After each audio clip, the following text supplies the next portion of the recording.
오늘 본문은 이렇게 시작합니다. 우리에게 구름같이 둘러싼 허다한 증인들이 있다라는 것입니다. 즉, 이 증인들이 왜 증인들이 되었습니까? 그것은 믿음으로 살았기 때문이지요. 그 증인들이 하는 일은 뭡니까? 이 땅을 살아가는 사람들이 자신들처럼 믿음의 길을 걸어가기를 간절히 바라는 마음으로 우리에게 증인이 되어주고, 그 증인이 된다는 것은 우리가 그 길을 걸어가기를, 그 삶을 살기를 바란다는 것이지요. 중요한 것은 그들이 믿음으로 살았다는 것입니다. 우리 또한 믿음으로 살아야 된다는 이야기입니다. 그런데 믿음은 뭐냐? 오늘 본문에서 경주라고 이야기하고 있습니다. 경주라고 번역된 이 헬라어 말은 더 정확한 의미는 싸움이란 뜻입니다. 싸움, 전투라는 것이죠. 즉, 원하는 것을 얻기 위하여서, 이루기 위하여서 치열하게 필사적으로 투쟁해야 된다는 의미를 담고 있는 것입니다. 믿음은 쉽게 지킬 수 있는 것 아닙니다. 믿음은 쉽게 이룰 수 있는 것도 아닙니다. 믿음은 항상 치열할 수밖에 없습니다. 왜냐하면 우리가 그 믿음을 지키지 못하도록 악한 세력들이 우리를 계속 흔들고 또한 위협하기도 하고 괴롭게 만들기 때문입니다. 목적은 단 하나입니다. 우리의 믿음을 지키지 못하게 하는 것이지요. 우리의 시선을 잠시라도 하나님으로부터 띄어놓기 위함이라는 것입니다. 그럼에도 불구하고 우리는 이 믿음의 경주를 끝까지 해야 하는 것입니다. 그렇다면 우리가 믿음의 경주를, 이 전투를 끝까지 할 수 있는 방법이 뭐냐가 중요한 것이겠죠. 어떻게 하면? 여러분, 한두 번쯤은 달리기를 해보았을 것입니다. 목표점을 향하여 출발하기 전에 그 긴장감과 신호가 울릴 때 그 땅을 박차고 뛰어나가는 그 느낌, 어떤 사람에게는 불편한 느낌이기도 하겠지만 아무튼 경주는 그런 것들로 기억됩니다. 그런데 그 경주를, 그 라인을 이탈하지 아니하고 끝까지 갈 수 있는 방법은 목표점을 바라보는 것이지요. 중간에 누가 부른다고 해서 그곳으로 시선을 돌리거나 아니면 땅만 쳐다보고 가다 보면 그 경주는 끝까지 감당할 수가 없습니다. 엉뚱한 길로 가기도 하고 넘어지기도 하고, 그리고 갈 바를 몰라서 헤매다가 결국은 실패하는 경우도 많다라는 것이죠. 오늘 본문에서 이렇게 이야기합니다. 우리 2절의 말씀을 함께 읽겠습니다. 2절입니다. 함께 읽겠습니다. 믿음의 주요 또 온전케 하시는 이인 예수를 바라보자. 그는 그 앞에 있는 기쁨을 위하여 십자가를 참으사 부끄러움을 개의치 아니하시더니 하나님 보좌 우편에 앉으셨느니라. 아멘. 믿음의 경주에서 그 경주를 승리하는 법은 너무나 잘 아시다시피 주님 바라보는 것입니다. 세상 바라보는 것 아니고 사람 바라보는 것 아닙니다. 물론 세상이 우리에게 위로를 주기도 하고 만족을 주기도 합니다. 사람들의 또한 말들이 우리 귀를 흔들기도 하고 그 또한 사람들의 말들을 통해서 위로도 받기도 하지만 더 많은 경우에 시험에 들기도 합니다. 그럴 때 우리가 우리의 믿음을 지킬 수 있는 것, 이 경주를 끝까지 감당할 수 있는 것은 주님 바라보고 주님 의지하고 주님과 함께 하는 것입니다. 그 방법밖에 없습니다. 유일한 방법입니다. 그렇기에 이것이 절실합니다. 우리가 항상 주를 바라보는 것, 그것을 못하도록 사탄은 우리를 계속 헛된 것에 미혹되게 만들고 시선을 떼게 만드는 것이죠. 시선을 엉뚱한 데 두고 제대로 길 가는 사람 없고 인생 제대로 살아가는 사람 없습니다. 처음엔 안 그런 것이 잘 가는 것 같지만 나중에 보면 내 시선이 가는 곳에 내 발걸음도 향하기 마련입니다. 중요한 것은 그것이 내 방향이 제대로 되고 있느냐, 내 시선이 제대로 주님께 향하고 있느냐지요. 물론 누군가는 빠르고 누군가는 느릴 수 있습니다. 그러나 끝까지 감당하느냐, 제대로 목표점을 가느냐, 넘어져도 일어나서 그 목표점을 놓치지 않고 향해 가느냐, 이것이 우리 인생의 믿음의 길에 매우 중요한 것이지요. 그러면서 살다 보면 평탄한 일만 있지 않습니다. 주님 바라보고 나간다고 해서 그 앞길을 환하게 열리는 것 아닙니다. 때로는 우리를 걸려 넘어지게 하는 고난과 또한 어려움들, 때로는 징계라고 일컬어지는 것들이 우리의 삶에 항상 있다라는 것이죠. 우리가 고난과 고통을 받을 때 항상 먼저 시험에 드는 게 뭐냐면, 내가 내 잘못 때문에 하나님 앞에 무엇을 잘못해서 고난을 받고 있는가라는 생각에 사로잡히는 것입니다. 그럴 수 있습니다. 내 잘못에 대해서 하나님께서 고난과 고통을 주실 수 있습니다. 징계를 주실 수 있습니다.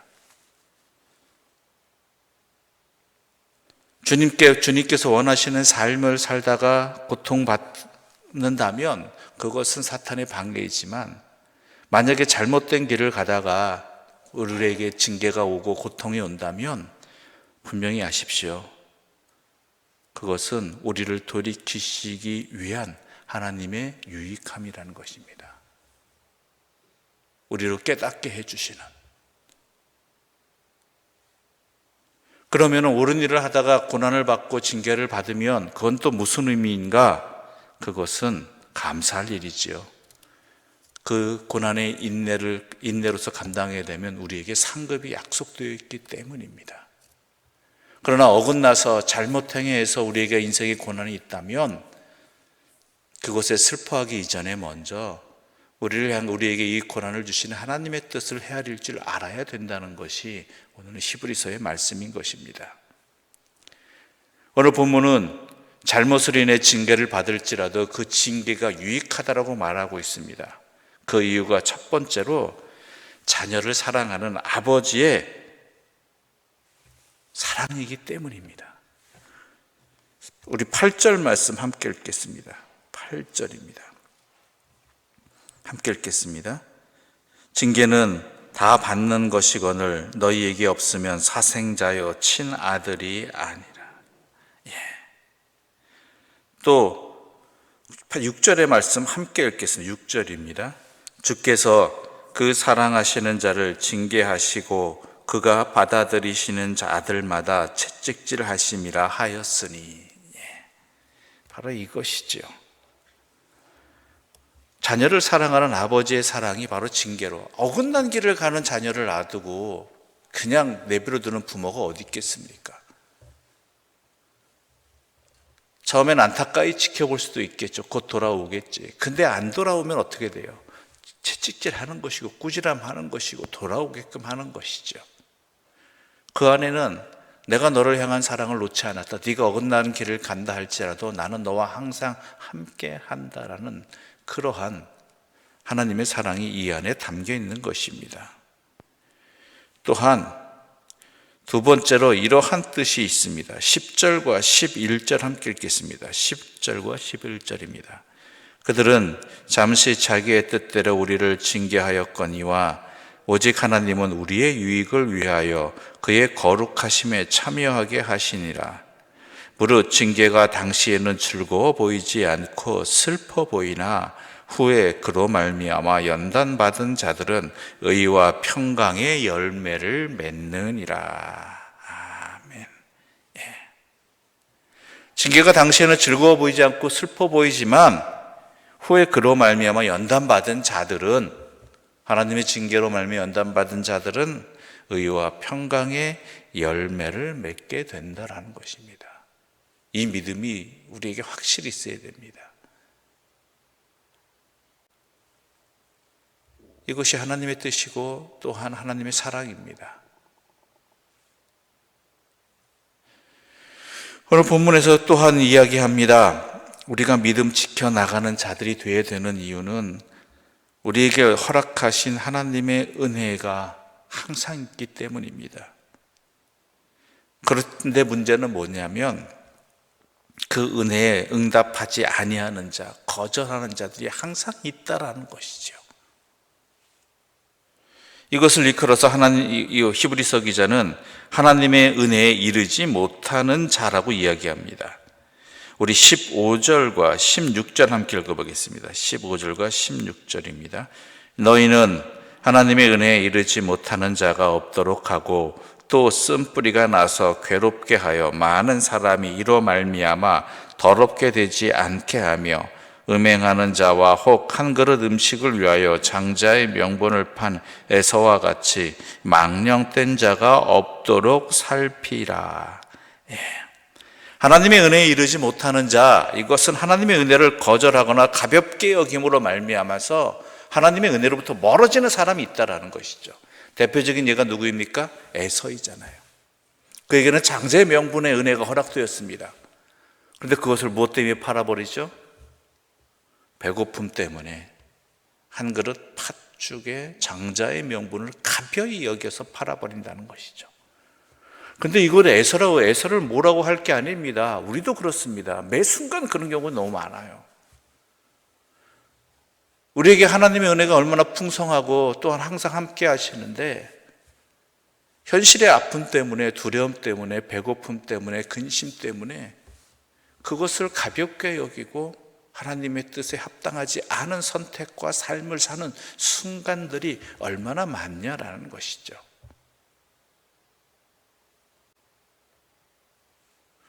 그것이 어떠한 결과를 이루게 될지 너무나 자명한 일 아닙니까? 그 결과는 반드시 주어지게 된다는 것입니다.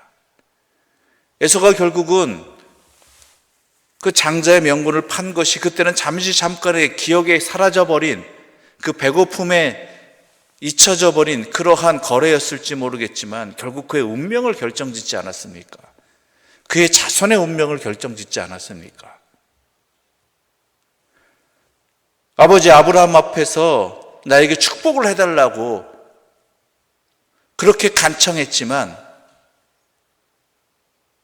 결국은 그의 삶에 남은 것은 결국은 자기가 판 장자의 명분으로 인해서 복을 받은 야곱을 향한 분노, 그것밖에 남지 않았습니까? 우리에게도 마찬가지입니다.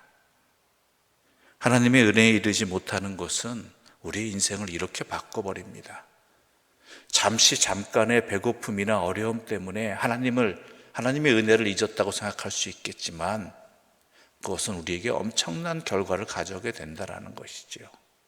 그래서 믿음 지켜야 된다는 것이고, 그래서 그 믿음 지키기 위해서 내 삶이, 믿음의 삶이 경주라는 것, 전투라는 것 명심하고 주 바라보는 것 잊지 말라라고 강력하게 권면하고 있는 것입니다. 다행히도 우리에게는 또한 예수 그리스도의 보혈의 은혜가 있습니다. 우리가 넘어졌을 때 일으켜 주시는 하나님의 변함없는 사랑이 있습니다.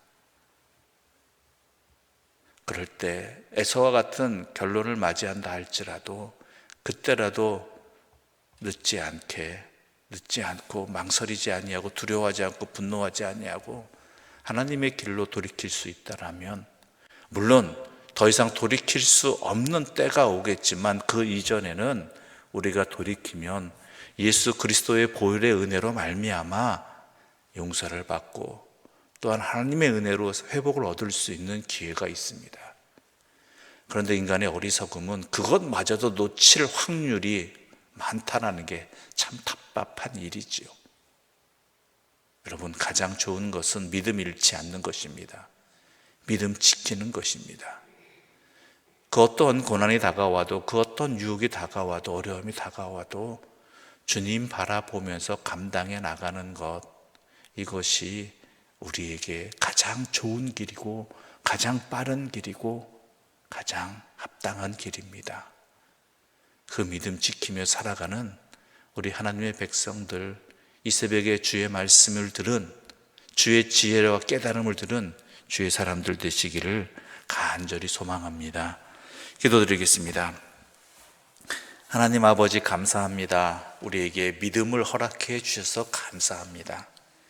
이 믿음 지킬 수 있도록 항상 우리와 함께 해 주셔서 감사합니다. 그 사랑이 우리에게 있지만 우리는 여러 가지 유혹과 시련 앞에서 그저 하나님 아닌 다른 것들에 시선을 돌리고 마음 빼앗기고 어리석은 방향으로 나갈 때가 너무나 많은 인생입니다. 그런 우리들을 버리지 아니하시고 여전히 사랑하셔서 때로는 징계로서 고난으로서 우리들을 깨닫게 해주시고 돌이키게 하여 주시니 감사합니다. 주여, 이 사랑에 응답할 수 있는 주의 사람들 되게 하여 주시옵소서. 이 사랑으로 인하여서 살아가는 믿음의 사람들 되게 하여 주시옵소서. 이 믿음 지키는 것이 주님 바라보면서 살아가는 그 삶이 우리의 항상 떠나지 않는 빛이 되고 진리가 되고 생명이 되고 길이 되게 하여 주시옵소서. 이 모든 말씀 예수님의 이름으로 기도드립니다. 아멘. 하늘에 계신 우리 아버지, 아버지의 이름을 거룩하게 하시며 아버지의 나라가 오게 하시며 아버지의 뜻이 하늘에서와 같이 땅에서도 이루어지게 하소서. 오늘 우리에게 일용할 양식을 주시고 우리가 우리에게 잘못한 사람을 용서하여 준 것 같이 우리 죄를 용서하여 주시고 우리를 시험에 빠지지 않게 하시고 악에서 구하소서. 나라와 권능과 영광이 영원히 아버지의 것입니다. 아멘.